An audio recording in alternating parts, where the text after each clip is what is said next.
Tamil Nadu BJP என்னைக்குமே அவங்களால முடிவு எடுக்க முடியாது. அவங்க வந்து அவங்களுக்கு வரையப்பட்ட வட்டத்துக்குள்ள தான் அவர்கள் விளையாட முடியும். அந்த வட்டம் சின்னது.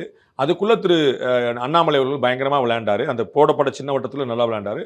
திரு நயினார் அவர்கள் ரொம்ப தெளிவா இருக்காரு. அதுல ஒண்ணும் பிரச்சனை இல்ல. நான் வந்து வேற இடத்துல ஒரு தனிப்பட்ட கான்வர்சேஷன்ல சொன்னேன். நயினார் நாகேந்திரனும் அதே மாநில தலைவர் தான்.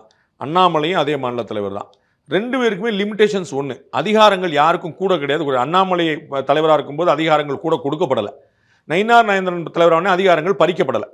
ஆனால் என்ன ஆச்சு அப்படின்னா ஒரு பேச்சுக்கு பாஸ் நீங்கள் ரூமில் கொஞ்சம் நேரம் வெயிட் பண்ணுங்க நான் வந்துடுறேன் அப்படின்னு அகில இந்திய தலைமை சொல்லிட்டு போச்சுன்னா சரி அண்ணாமலை இந்த ரூமுக்குள்ள வந்து கம்பு சுற்றுவார் அடிச்சு நவுத்தி எல்லாம் பண்ணுவார். எல்லாரும் அந்த கண்ணாடியை எட்டி பார்ப்பாங்க அண்ணாமலை பயங்கர கோமா இருக்கார் பயங்கர. ஆனால் அந்த ரூமுக்குள்ள தான் இருப்பார்.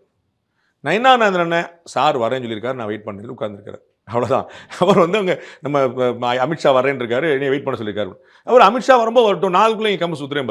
அப்போ how they play the game அவ்வளோதான் அங்கே வித்தியாசம். பட் 2 பேருக்குமே லிமிடேஷன்ஸ் ஒன்று.